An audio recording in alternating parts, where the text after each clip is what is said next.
Estás escuchando Cuéntame el Misterio Podcast. Mi nombre es Yomeili y hoy vamos a estar hablando de Francisco Antonio García López, o mejor conocido como Toño Bicicleta, que fue básicamente el cuco de la gente para finales de los años 70 hasta los 90.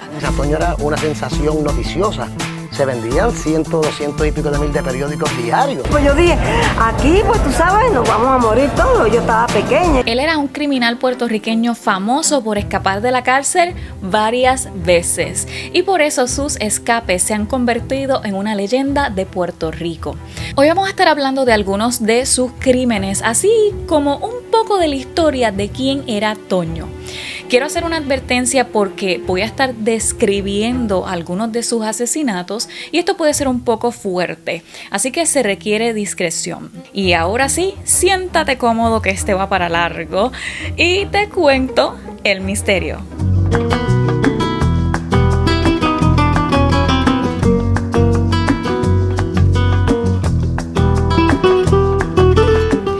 Bicicleta nació el 19 de julio de 1943, medía 5'2" y pesaba 130 libras, casi lo que yo peso. Él creció en una familia humilde y desde muy joven trabajó en el campo. Toño es un jíbaro nacido, trabajó en esta finca, en estas montañas, él conoce estos terrenos. O sea, nadie las conoce mejor que él. ¿Qué policía lo va a coger aquí arriba?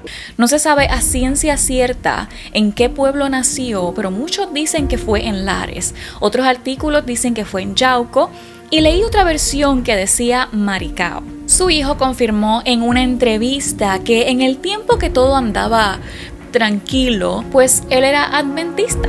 Y también era, como decimos nosotros, un Don Juan. O sea, que le gusta estar bien arreglado siempre. Pues yo lo fui a ver cuando nos dieron el permiso para la visita. Ya para ese tiempo ya él estaba acicalado, ya estaba bien. Él siempre era bien orgulloso, eso sí. Él se recortaba, él mismo planchaba su ropa, él siempre estaba filoteado, arreglado. La primera esposa se llamaba Antonia Rivera y tuvieron 3 hijos juntos. Hasta cierto punto hubo un momento que Toño llevaba una vida normal, hasta el 1968, que descubrió que su amante, Gloria Soto, tenía otro hombre. Entonces ahí la asesinó. Donde lo metieron preso porque él había matado a su amante. Mucha gente de las historias dicen que él estuvo preso por matar a su esposa. La esposa era mi mamá. La tragedia fue más fuerte cuando se supo exactamente qué fue lo que hizo. Él le cortó la cabeza a machetazos delante de su hijo de 4 años y su hermana. De ese crimen lo sentenciaron a 185 años en la cárcel, pero luego en 1970, solamente 2 años más tarde, se escapó de la cárcel en Limón de Mayagüez, Puerto Rico. ¿Y cómo lo hizo? Pues brincando una verja que daba para el monte donde se le perdió a los policías. Yo cuando leí esto dije, si esto hubiera sido grabado, era de películas, porque esto de escapar de una cárcel, no sé, debes tener astucia y ser inteligente para saber en qué momento tu plan no va a fallar. Pero hay más. En 1974, Toño fue capturado en una granja del municipio de Bayamón. De allí fue devuelta a la cárcel de Sabana Hoyos en Arecibo, Puerto Rico. Entonces, en 1981, cuando se escapó de nuevo, hay gente que dice que se escapó haciendo un agujero, pero luego de esto alegaron que él no se escapó por un agujero porque en la pared del campamento penal de Sabana Hoyos no había hoyos en la pared cuando las autoridades llegaron. Aparentemente, se escapó por el área de los talleres de hojalatería y mecánica y fue por la parte de atrás que había una verja de 6 pies que debió ser un descuido de los guardias. Él brincó la verja y se quedó en el área montañosa del barrio. Así que a raíz de esta fuga, curiosamente, cambiaron la verja en un 2x3 y esta vez la pusieron doble, más la hicieron de 20 pies de alto. Algunas personas afirman que fue utilizado después de esto como chivo expiatorio por parte de las autoridades y la población civil para resolver varios casos de delito en la isla. De hecho, leí en otros reportajes que muchos criminales aprovecharon la fama que tenía y le achacaban los asesinatos de ellos a Toño. O sea, cada vez que secuestraban a alguien le decían a la víctima que su nombre era Toño Bicicleta. Y cuando las víctimas testificaban lo que pasó, ellos decían que fue Toño Bicicleta. Y se supo esto porque de momento hubo muchos crímenes en diferentes partes de Puerto Rico a la misma vez. Y las víctimas decían que era Toño, pero Toño no tenía auto y es muy largo el camino de un pueblo a otro, solo caminando o en bicicleta. Y les doy un ejemplo. A veces había un crimen en la parte norte y en el mismo momento se reportaba otro en la parte sur y por obvias razones esto no iba a ser posible. Ahora, algo que creo que puede ser cierto es que él no se podía mantener en la cárcel y no muchos artículos lo dicen, pero aparentemente dentro de la cárcel tuvo muchísimos problemas con otros presos. Se dice que en la penitenciaría estatal de Río Piedras le dieron una paliza con unos palos de mapear gruesos, al punto que le rompieron un brazo y estuvo con un yeso por un tiempo. De allí lo trasladaron a la cárcel de Arecibo por seguridad. Así que por lo que veo, él no podía estar preso porque de seguro lo iban a matar allí. Y entiendo que por eso buscaba la manera de escaparse siempre. En 1981, Olga Iris, otra víctima de Toño, fue uno de los casos que más se conoce porque es una de las pocas víctimas que él no mató, aunque por poco. Ella cuenta que él la tenía encadenada y la violaba, más la maltrataba físicamente al punto que en una ocasión ella perdió el conocimiento y él la dio por muerta. Así que él hizo un hoyo para enterrarla y en esto ella vuelve en sí. De allí él la saca del hoyo y la mantiene secuestrada. Ella se le escapó a Toño en el momento en que se hizo un operativo para capturarlo en el 1984, cuando él la dejó para poder esconderse de las autoridades.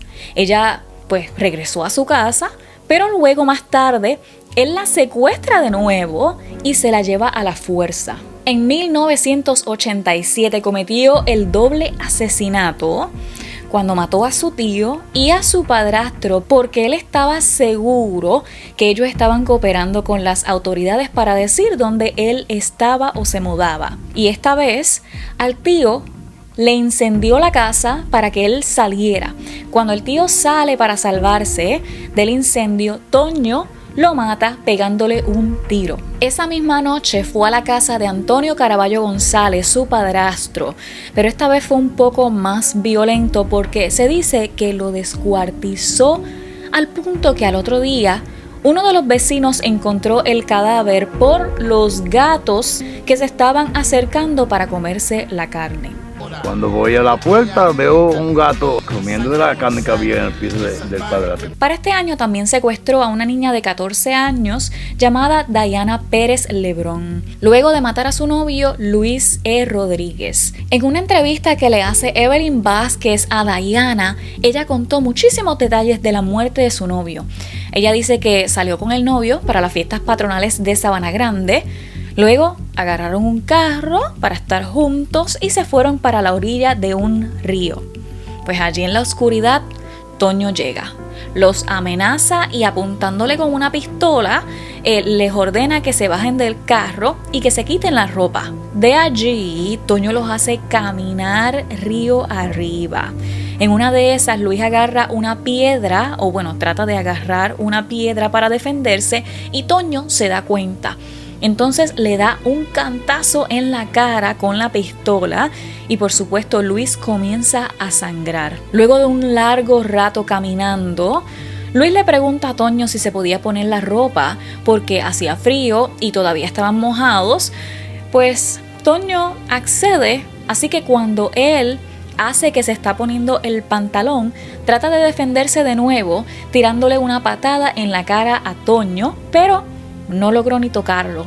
Entonces ahí Toño le dispara y él cae por un barranco cerca de donde estaban caminando. Entonces Diana cuenta que se tira por el barranco detrás de Luis, pero al final se da cuenta que está bañado en sangre y que ya estaba muerto. Y hago un paréntesis aquí porque honestamente leyendo un poco de esto, ya que hay demasiadas especulaciones de que ella no fue secuestrada, ella simplemente bajo su propia voluntad siguió con él, pero de acuerdo a los estudios que se hicieron, hay un síndrome que se llama síndrome de Estocolmo, que es cuando las víctimas se enamoran de su secuestrador.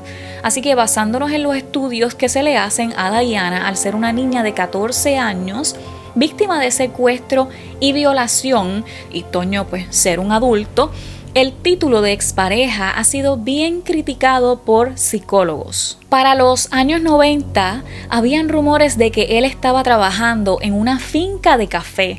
Entonces la policía buscó un confidente y efectivamente, en la mañana del 29 de noviembre del 1995, Toño se encontraba trabajando en una plantación de café en Castañer. De allí llegó la policía a las 7:30 de la mañana. Después de 14 años de búsqueda, las autoridades ubicaron a Toño Bicicleta en una finca de Lares. Un confidente les recomendó que no usaran perfume. Incluso, informes de justicia indican que los agentes caminaron de espalda para confundir al prófugo. Y aquí viene otra de las alegaciones que siempre se ha puesto en duda. Aparentemente, el oficial Luis Rosa Merced del Departamento de la Policía dice que hubo un forcejeo, que Toño trató de defenderse con un machete, entonces él, para defenderse, disparó. Y de casualidad el disparo fue en los genitales. Se detuvo un prófugo peligroso, armado, acusado de asesinato. El individuo se abalanzó contra los policías y tuvieron que usar el uso de la fuerza. No había intención de capturarlo con vida. Según él mismo dice, él estaba acostado apuntándole a una persona. Como si él tiene más de 25 años de experiencia en el uso y manejo de armas, va a apuntar con sitio y le va a dar en otro. De allí, Toño muere desangrado y se desconoce si alguien intentó ayudarlo o no mientras agonizaba. Pero hay una contradicción porque Diana, la última víctima que estábamos hablando que él secuestró, estaba con él ese día. Ella dice, él primero me gritó, Diana, corre. Yo corrí, pero los policías me agarraron. Cuando ellos la agarran, le cayeron encima, o sea, la agredieron, la jamaquearon de un lado a otro y la arrastraron a la fuerza hasta donde estaba Toño. Luego uno de los policías dice que ella era la muchacha que estaban buscando hacía años.